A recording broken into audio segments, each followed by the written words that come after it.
آپ نے فرمایا خیر الناس قرنی ثم الذین یلونہم ثم الذین یلونہم. اسی طرح سے آپ اور یہ صحابہ جو تھے یہ اس امت کے پہلے طالب علم ہیں، یہ اس امت کے پہلے علماء ہیں. عالم بننے سے پہلے طالب علم بننا پڑتا ہے. یہ کون علماء ہیں؟ صحابہ کون سے عالم ہیں؟ یہ وہ عالم، اس لیے آپ نے کیا فرمایا کہ قیامت کے دن معاذ ابن جبل علماء کی ایک جماعت کے سردار ہوں گے. اور آپ نے تقسیم کی کہ آپ فلاں چیز اس سے پوچھو، قرأت ہے ابی ابن کعب ہے، فرائض کا علم فلاں سے لے لو، فلاں علم فلاں سے لے لو.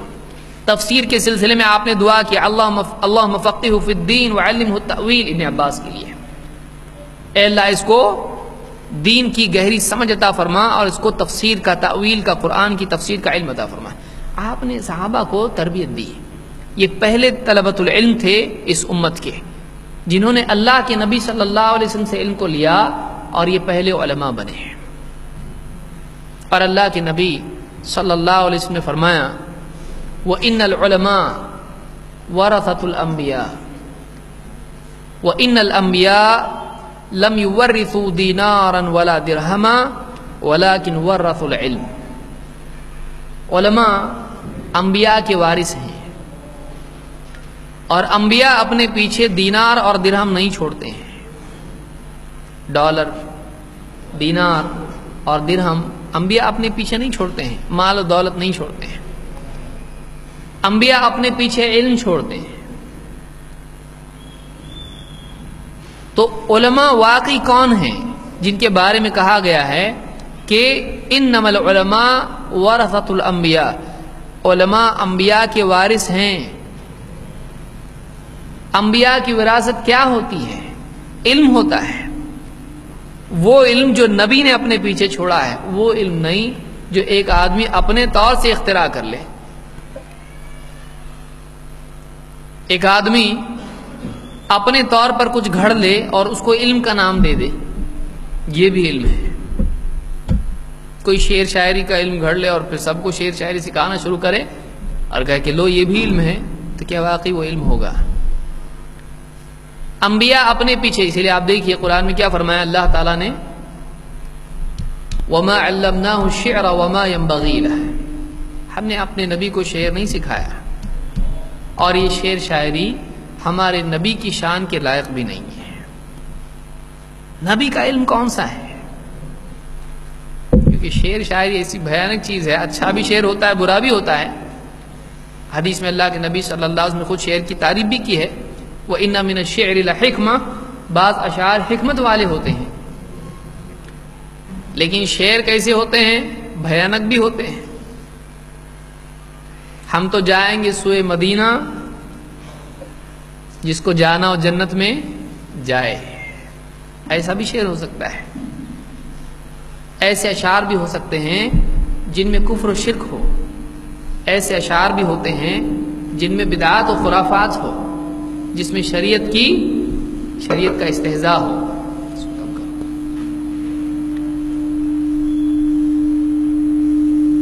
تو جس چیز کو لوگوں نے علم کا، اس کو سمجھیے آپ، جو بات میں بولنے کی کوشش کر رہا ہوں اس کو سمجھنے کی کوشش آپ کیجیے کہ علم کے نام پر بہت ساری چیزیں عام ہو سکتی ہیں، اور بعض اوقات ایسا ہوتا ہے کہ جس چیز کو علم مان لیا جاتا ہے، کوئی آدمی واقعی تحقیق کر کے اس کا انکار کرے تو اسی کو گمراہ کہا جانے لگتا ہے، اس کو جاہل کہا جانے لگتا ہے. حالانکہ دیکھا جائے گہرائی کے ساتھ میں تو وہ علم کہلانے کے لائق نہیں ہے. کیوں؟ اس لیے کہ علم کیا ہے؟ علم اس کو کہا جائے گا جو انبیاء نے اپنے پیچھے چھوڑا ہے. لَقَدْ مَنَّ اللَّهُ عَلَى الْمُؤْمِنِينَ إِذْ بَعَثَ فِيهِمْ رَسُولًا مِّنْ أَنفُسِهِمْ يَتْلُو عَلَيْهِمْ آيَاتِهِ وَيُزَكِّيهِمْ وَيُعَلِّمُهُمُ الْكِتَابَ وَالْحِكْمَةَ وَإِنْ كَانُوا مِنْ قَبْلُ لَفِي ضَلَالٍ مُبِينٍ. اس آیت میں آپ غور کریں، اس میں آپ کو معلوم ہوگا واقعی علم کیا ہے. کبھی آپ نے اس پہ غور اس طرح سے بھی کیا ہے کہ علم کیا ہے؟ ذرا دیکھیں تو علم اس آیت میں بتایا گیا علم ہے کیا؟ اللہ نے کیا فرمایا؟ لقد من اللہ علی المؤمنین، اللہ نے بہت بڑا احسان کیا ایمان والوں پر. اذ بعث فیہم رسولا من انفسہم، جب اللہ تعالیٰ نے انہی میں سے، ایمان والوں میں سے، مسلمانوں میں سے، انسانوں میں سے ان میں ایک رسول بھیجا. کوئی دوسری مخلوق نہیں کہ فرشتہ آ جائے یا جن آ جائے، انسان ہے. یتلو علیہم آیاتہ، اب یہ رسول کرتے کیا ہیں؟ کیا علم دیتے ہیں؟ دیکھیے، یتلو علیہم آیاتہ، یہ رسول اللہ کی آیتیں جو اس پر نازل ہوتی ہیں پڑھ پڑھ کے سناتا ہے. بلغ ما انزل الیک من ربک، یہ آیت آئی پڑھ کے سنا دی، لے لو یہ آیت. چھپاتے نہیں ہیں، آیتیں پڑھ کے سنا دیتے ہیں. یتلو علیہم آیاتہ، تبلیغ کر دیتے ہیں، لوگوں پر اتمام حجت کے طور پر اللہ کا پیغام پہنچا دیتے ہیں. یتلو علیہم آیاتہ ویزکیہم، ان کی تربیت کرتے ہیں، ان کا تزکیہ کرتے ہیں. تزکیہ نفس رسول اللہ صلی اللہ علیہ وسلم نے کیا ہے. بعد کے دور میں نئے کسی تصوف کے مربے کا نام تزکیہ نفس نہیں ہے. تزکیہ نفس کی شروعات ہی نبی کریم صلی اللہ علیہ وسلم سے ہوئی، تو وہ بھی نبی نے کیا ہے، آیات پڑھ کے سنائی اور تزکیہ نفس کیا. اور علم دیا تو کون سا علم دیا؟ اللہ نے فرمایا وَيُعَلِّمُهُمُ الْكِتَابَ وَالْحِكْمَةَ، اور یہ رسول لوگوں کو کتاب و حکمت کی تعلیم دیتے ہیں. اچھا، معلوم ہوا کہ تعلیم دینا رسول کے ذمہ تھا. تو کیا تعلیم دیتے تھے؟ کتاب کی تعلیم دیتے تھے اور حکمت کی تعلیم دیتے تھے. ابن کثیر رحمۃ اللہ علیہ نے اور اسی طرح سے ابن جریر الطبری نے اہل علم کے تابعین کے اقوال بھی نقل کیے ہیں کہ یہاں پر کتاب و حکمت سے مراد کیا ہے. مجاہد ہے یا قتادہ وغیرہ دوسروں کے اقوال انہوں نے ذکر کیے ہیں. کیا مراد ہے کتاب و حکمت سے؟ کہا کہ کتاب سے مراد اللہ کی کتاب قرآن ہے، کوئی اور کتاب نہیں. اس سے مراد کون سی کتاب ہے؟ بہت ساری کتابیں بعد میں پیدا ہو گئی. کون سی کتاب ہے؟ کتاب سے مراد اللہ کی کتاب قرآن ہے، اور حکمت سے مراد اللہ کے نبی صلی اللہ علیہ وسلم کی سنت ہے. تو معلوم ہوا کہ اللہ کے نبی صلی اللہ علیہ وسلم جو علم سکھاتے تھے وہ کتاب و حکمت یعنی کتاب و قرآن و سنت کا علم تھا. یعلمہم الکتاب والحکمہ یعنی یعلمہم القرآن والسنہ. کیونکہ ہمارے پاس وقت اچھا ہے اس لیے میں تھوڑا سلو جا رہا ہوں تاکہ تفصیل سے آپ بات کو سمجھ سکیں. کتاب و حکمت کو سکھانے کے لیے اللہ کے رسول صلی اللہ علیہ وسلم آئے تھے. لہذا نبی کریم صلی اللہ علیہ وسلم کا سچا متبع عالم وہی ہے جو اللہ کے نبی صلی اللہ علیہ وسلم نے جو سکھایا وہ لوگوں کو سکھایا. سمجھ میں آ رہی بات؟ ادھر ادھر کا کچھ بھی پڑھ کے سنا کے سکھائے لوگوں کو وہ واقعی وارث ہے. انما العلماء ورثۃ الانبیاء، علماء انبیاء کے وارث ہیں. انبیاء اپنے پیچھے علم چھوڑتے ہیں. کون سا علم چھوڑتے ہیں؟ کیا سکھایا اللہ کے نبی صلی اللہ علیہ وسلم نے؟ ساری زندگی آپ کتاب و سنت کی تعلیم دیتے رہے تو واقعی وہی عالم آپ کا وارث ہے جو کتاب و سنت ہی کی تعلیم دیتا ہو.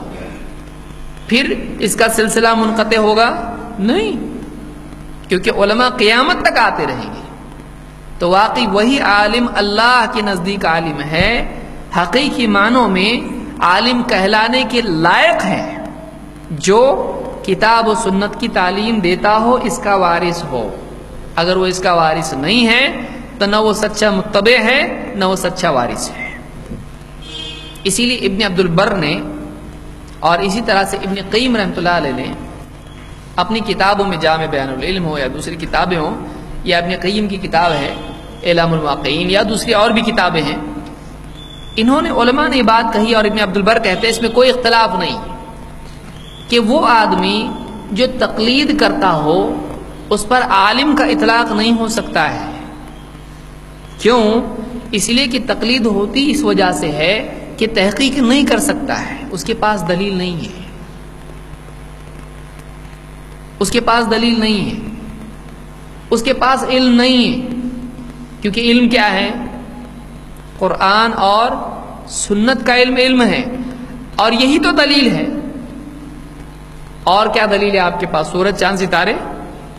اب کیا شرعی مسائل کو حل کرنے کے لیے آپ کہاں سے دلیل لائیں گے؟ دلیل ہے کیا؟ شعر شاعری دلیل ہے، قصے کہانی دلیل ہے، خواب دلیل ہے، میرا دل بولتا ہے یہ دلیل ہے، بیوی بچے بولتے ہیں سب کی ڈیمانڈ ہے یہ دلیل ہے، باپ دادا دلیل ہے، سماج دلیل ہے، میرا ملک قبیلہ کون دلیل ہے؟ دلیل کیا ہے؟ دلیل اللہ اور اس کے رسول کی بات ہے. قل اطیعوا اللہ والرسول فَإِن تَوَلَّوْا فَإِنَّ اللَّهَ لَا يُحِبُّ الْكَافِرِينَ. کفر کس بنیاد پر ہوتا ہے؟